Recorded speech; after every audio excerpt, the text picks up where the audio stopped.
ಕೊಡಗು ಜಿಲ್ಲೆಯಲ್ಲಿ ಆನೆ ಮತ್ತು ಮಾನವನ ನಡುವಿನ ಸಂಘರ್ಷ ಮುಂದುವರೆದಿದೆ. ಕಾಡಾನೆ ದಾಳಿಯಿಂದ ವ್ಯಕ್ತಿಯೊಬ್ಬರು ಗಂಭೀರವಾಗಿ ಗಾಯಗೊಂಡಿದ್ದಾರೆ. ವಿರಾಜಪೇಟೆ ಚೆಂಬೆಬೆಳ್ಳೂರು ಗ್ರಾಮದ ಚಂಬಂಡ ಜನತ್ ಕುಮಾರ್ ಎಂಬುವರ ಮೇಲೆ ಕಾಡಾನೆ ದಾಳಿ ಮಾಡಿದೆ. ಗಾಯಗೊಂಡ ಜನತ್ ವಿರಾಜಪೇಟೆ ಸರ್ಕಾರಿ ಆಸ್ಪತ್ರೆಗೆ ದಾಖಲಿಸಿ ಪ್ರಾಥಮಿಕ ಚಿಕಿತ್ಸೆ ನೀಡಿದ ಬಳಿಕ ಹೆಚ್ಚಿನ ಚಿಕಿತ್ಸೆಗಾಗಿ ಮಡಿಕೇರಿ ಜಿಲ್ಲಾ ಆಸ್ಪತ್ರೆಗೆ ರವಾನೆ ಮಾಡಲಾಗಿದೆ.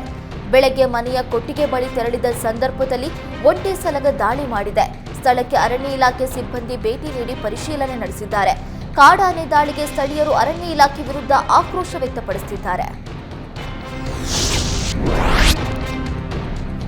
ಕೇಂದ್ರ ಸರ್ಕಾರದ ಬಜೆಟ್ ರೈತ ವಿರೋಧಿ, ಕಾರ್ಮಿಕ ವಿರೋಧಿ ಬಜೆಟ್ ಆಗಿದೆ ಎಂದು ಆರೋಪಿಸಿ ಸಿಐಟಿಯು ಕಾರ್ಯಕರ್ತರು ಕಲಬುರಗಿಯಲ್ಲಿ ಪ್ರತಿಭಟನೆ ನಡೆಸಿದರು.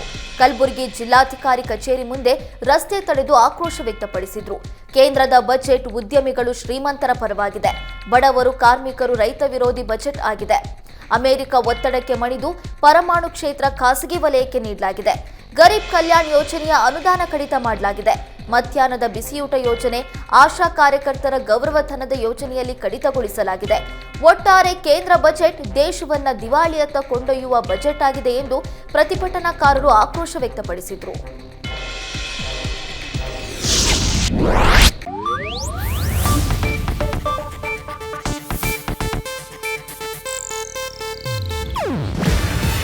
ಇದು ಏಷ್ಯಾನೆಟ್ ನ್ಯೂಸ್ ನೆಟ್ವರ್ಕ್ ಪ್ರಸ್ತುತಿ.